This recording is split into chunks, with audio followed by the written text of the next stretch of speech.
नमस्कार मित्रों, क्लासिक किरदार के तहत इस चैनल पर आज हम बात करेंगे मशहूर कथाकार विशंबर नाथ शर्मा कौशिक जी की कहानी ताई के किरदार ताई की। यूँ तो कहानी में कई किरदार हैं, लेकिन हम चर्चा करते हैं मूल किरदार ताई की। वो मजबूत है, वह कमजोर है, वह दुलारती है, वह दुत्कारती है, वह ताई है रिश्ते की, उम्र में अभी युवा है।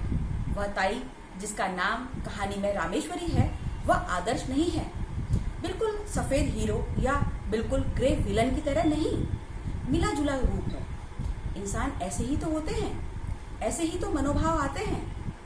वह देवर के बच्चों के मरने की कल्पना तक कर डालती है, लेकिन असल में उस बच्चे के चोटिल होते ही खुद बीमार पड़ जाती है।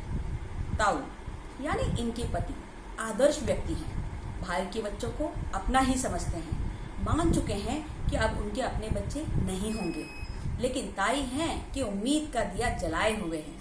ताई के इसी मिक्स किरदार को लेकर लेखक ने उनके बारे में लिखा है, यद्यपि रामेश्वरी को माता बनने का सौभाग्य प्राप्त नहीं हुआ था, तथापि उनका हृदय एक माता का हृदय बनने की पूरी योग्यता रखता था। उनके हृदय में वे गुण विद्यमान थे जो एक माता के हृदय में होते हैं, परंतु उसका विकास नहीं हुआ था।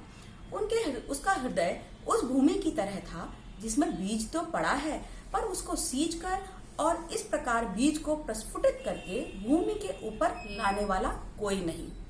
इसलिए उसका हृदय उन बच्चों की ओर खींचता तो था, परंतु जैसे ही उसे ध्यान आता कि ये बच्चे मेरे नहीं किसी और के हैं, तब उसके हृदय में उनके प्रति द्वेष उत्पन्न हो जाता, घृणा उत्पन्न हो जाती।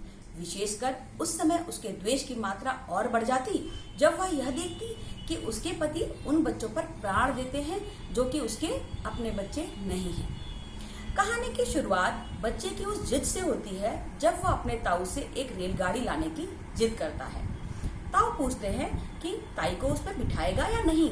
बच्चा पहले तो मना करता है, फिर जब ताऊ आश्वासन देते हैं कि ताई प्यार करेगी तो वह मान जाता है, लेकिन ऐसा होता नहीं। ताई यानी रामेश्वरी देवी तो पति से भी चिढ़ने लगती है। उसे लगता है कि देवर के बच्चों के प्रति यह स्नेह ठीक नहीं। उसे तंत्र मंत्र पर विश्वास है। पति का मानना है कि नाम रोशन करने के लिए अपनी संतान होना जरूरी नहीं। अपनी औलाद का सुख चाहते तो दोनों हैं, लेकिन ताऊ यानी बाबू साहब मान चुके हैं कि उनकी संतान नहीं होगी। कहानी ऐसे ही आगे बढ़ती है। कभी ताई उन बच्चों के चेहरों को देखती है तो उसका मन करता है कि उन्हें खूब पुचकारे, लेकिन पल भर बाद ही वो अपना मन कठोर कर लेती है। पति और पत्नी की तुनक मिजाजी के बीच कहानी आगे बढ़ती है। बीच बीच में बच्चे आ जाते हैं, कभी कुछ मांगने की जिद करते और कभी ताई की डांट सुनकर चले जाते। कहानी में ट्विस्ट तब आता है जब एक दिन दोनों बच्चे खेलते खेलते ताई की गोद में बैठ जाते हैं और बहुत देर तक वहीं धमाचौकड़ी मचाने लगते हैं। ताई को यह सब अच्छा लगता है। तभी वहाँ बाबू साहब आ जाते हैं। बाबू साहब यह दृश्य देखकर खुश होते हैं, लेकिन यहाँ भी मामला लड़ाई के बाद ही खत्म होता है।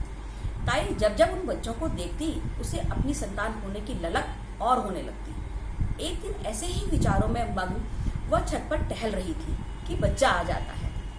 आसमान में पतंगों को उड़ता देख बच्चे का मन ललचाता है। बच्चा तो बच्चा है। ताई से लिपट कर कहता है, ताई मुझे पतंग मंगवा देना। पहले तो ताई डपट देती है। थोड़ी देर बाद बच्चा फिर ताई के टांगों के इर्द गिर्द लिपटते हुए कहता है, मंगवा दो ना ताई पतंग। इस पर ताई का वात्सल्य उमड़ पड़ा।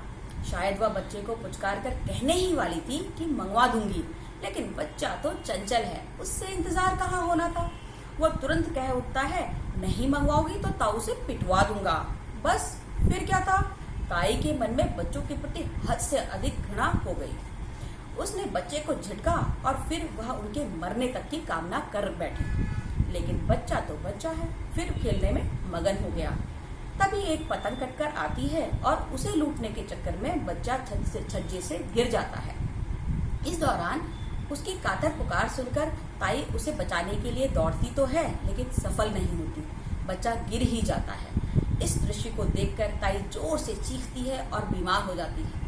बच्चा कुछ दिन बाद ठीक होकर जब ताई के सामने आता है तो ताई का पूरा वात्सल्य उमड़ पड़ता है। असल में ताई दिल की उतनी बुरी है नहीं, बस बुराई को अपनी अच्छाई पर हावी कर लेती थी।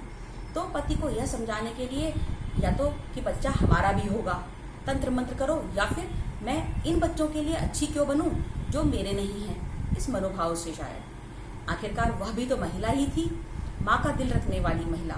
कहानी में लेखक ने ताई के तमाम अनुभवों को बहुत खूबसूरती से उकेरा है। वाकई ताई का किरदार इसमें बेहद रोचक है। लेखक ने कहानी को बुना भी बहुत शानदार तरीके से है। उम्मीद है कि आपको ये कहानी और ताई का किरदार दोनों ही रोचक लगे होंगे। मिलते हैं नए किरदार के साथ अगले एपिसोड में। नमस्कार।